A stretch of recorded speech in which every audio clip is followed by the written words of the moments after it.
ታሪኩ የሚጀምረው የገና በዓል ዋዜማ ላይ ነው። በኒውዮርክ ከተማ የሚገኝ አንድ ትልቅ የቢሮ ህንፃ ውስጥ አንጄላ የተባለች ወጣት ጠበቃ ስራዋን ለመጨረስ እስከ ምሽት ድረስ ትቆያለች። በህንፃው ውስጥ የቀሩት እሷና ጥቂት ሰዎች ብቻ ናቸው። ቤተሰቦቿ ለበዓል እራት ደጋግመው ቢደውሉላትም አሁን እመጣለሁ እያለች ስራዋን ትገፋለች። በመጨረሻም ምሽት 4 ሰዓት አካባቢ ስራዋን ጨርሳ ወደ ቤቷ ለመሄድ ስትነሳ ሊፍቱን ተጠቅማ መኪናዋን ወደ አቆመችበት ፒቱ ፓርኪንግ ሌቭል 2 ወረደች። መኪናዋ ውስጥ ገብታ ቁልፉን ስታዞር ግን ምንም ድምፅ የለም። መኪናዋ መነሳት እምቢ አለች። በዚህ ጭር ባለና ሰው በሌለበት ግራውንድ ፓርኪንግ ውስጥ አንጄላ ብቻዋን ቀረች። አንጄላ ግራ ተጋብታ ስትቆም የህንፃው የጥበቃ ሰራተኛ ቶማስ በፈገግታ መጣ። ቶማስ መጀመሪያ ላይ በጣም ደግና አሳቢ ይመስላል። አይዞሽ እኔ ያለሁልሽ አላት። ነገር ግን ቶማስ መኪናዋን ሊጠግንላት አልቻለም። አንጄላ ሁኔታው ስላላማራት ታክሲ ጠርታ ለመሄድ ወሰነች። ታክሲው በሩ ላይ ደርሶ ቢጠብቃትም ቶማስ የፓርኪንጉን ዋና በሮች በሪሞት ስለቆለፈው ታክሲው ገብቶ ሊወስዳት አልቻለም። አንጄላ በእግሯ ለመውጣት ብትሞክርም ሁሉም የመውጫ በሮች በኤሌክትሮኒክስ ተቆልፈዋል። ድንገት በፓርኪንጉ ውስጥ ያሉ መብራቶች መጥፋት ጀመሩ። አንጄላ በፍርሃት ስትሮጥ ቶማስ በመርፌ ወጋትና ራሷን ስታ ወደቀች። አንጄላ ስትነቃ ራሷን የምታገኘው በሰንሰለት ታስራ በቶማስ ቢሮ ውስጥ ነው። የሚገርመው ግን ቶማስ ልብሷን ቀይሮ ለባል የሚሆን የሴት ቀሚስ አልብሷታል። የገና እራት አዘጋጅቶ ሻማ አብርቶ የድሮ ሙዚቃ ከፍቶ ይጠብቃታል። ቶማስ የዓመታት አፍቃሪዋ መሆኑ የታወቀው እዚህ ጋ ነው።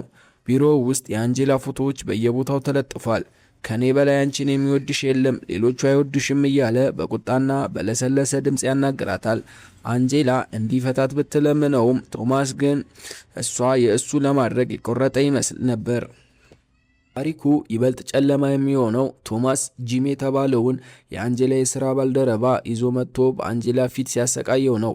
ጂም ከዚህ በፊት አንጄላን በሥራ ቦታ ያስቸግራት ስለነበር ቶማስ ላንቺ ብዬ ነው የምቀጣው ይላታል። ቶማስ ጂም በቢሮ ወንበር ላይ አስሮት በመኪና ደጋግሞ እየገጨው ሲገድለው አንጄላ በድንጋጤ ትጮኻለች። ቶማስ ይህንን ሁሉ የሚያደርገው ለፍቅሩ እንደሆነ ያምናል። በዚህ ግርግር መሃል አንጄላ የታሰረችበትን ሰንሰለት በብልሃት አውልቃ ማምለጥ ትጀምራለች። አንጄላ ከቶማስ ቢሮ አምልጣ በፓርኪንጉ ጨለማ ውስጥ ስትዳክር ቶማስ አደገኛውን የጥበቃ ውሻውን ሮኪን ለቀቀባት። አንጄላ በሩጫ መኪና ውስጥ ገብታ ብትቆልፍም ውሻው ግን መስታወቱን በመስበር ሊነክሳት ይሞክራል። በዚህ መሃል አንጄላ ባገኘችው ስለታም ነገር ውሻውን ወግታ ትገለዋለች። ይህ ለቶማስ ትልቅ ቁጣን ይጭርበታል። ብቸኛ ጓደኛዬን ገደለችብኝ እያለ በቁጣ እየጮህ ይፈልጋታል። አንጄላ አሁን መደበቅ እንደማያዋጣት ተረድተዋለች። በፓርኪንጉ ውስጥ ያለውን የውሃ መርጫውን ከፍተዋለች። ፓርኪንጉ በውሃ ይሞላል፣ መሬቱም ያንሸራትታል። ቶማስ በመኪና እየነዳ ሊገጫት ይሞክራል። አንጄላ ግን በትልቅ የብረት ሰንሰለት መኪናውን ከአንድ ምሰሶ ጋር በብልሃት ታስረዋለች። ቶማስ መኪናውን በኃይል ሲነዳ ሰንሰለቱ ይጎትተውና መኪናው ተገልብጦ ቶማስ በውስጡ ይታሰራል። መንቀሳቀስም ያቅተዋል። አንጄላ ወደ ተገለበጠው መኪና ትቀርባለች። ቶማስ ደም እየፈሰሰው ቢሆንም አሁንም በዛ በሚያስፈራ ድምፁ አንጄላ እባክሽን እኔ እወድሻለሁ፣ አብረን መሆን እንችላለን እያለ ሊያባብላት ይሞክራል። አንጄላ ግን የቶማስን ካቴና አውጥታ እጁን ከመኪናው ጋር ታስረዋለች። በዚህ ጊዜ ቶማስ እውነተኛ ማንነቱ ይገለጥና አንቺ አመስገኝ ያልሆንሽ ሴት እያለ ይረግማታል። አንጄላ ግን ምንም አትናገርም። ከቶማስ እጅ ሽጉጡን ትቀማና በመሬት ላይ የፈሰሰውን ቤንዚን ትመለከታለች። ከዚያም ላይተር አውጥታ መልካም ገና ቶማስ በማለት እሳቱን ትለኩስበታለች። መኪናው በታላቅ ድምፅ ይፈነዳል። ቶማስና ያሁሉ ክፉ ትዝታ በእሳት ውስጥ ይጠፋሉ። አንጄላ ደም በደም ሆና ልብሷ ተቀዶና በሰውነቷ ላይ በደረሰው ጉዳት እየተሳበች ወደ ዋናው መውጫው ትሄዳለች።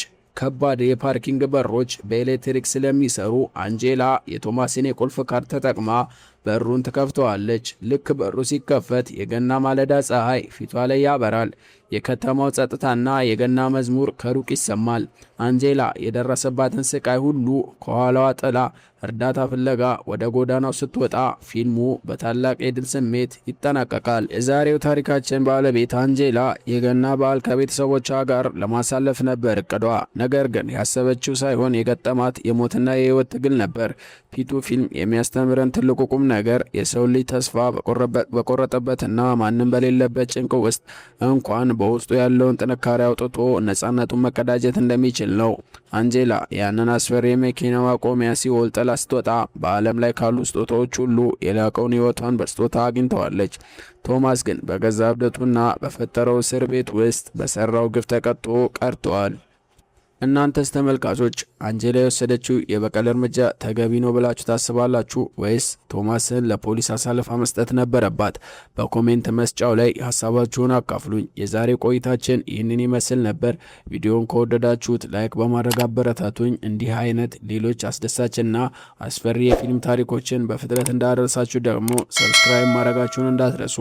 በሚቀጥለው ቪዲዮ ሌላ አስገራሚ ታሪክ ይዤላችሁ እስከምመጣ ድረስ ቸር ሰንብቱልኝ።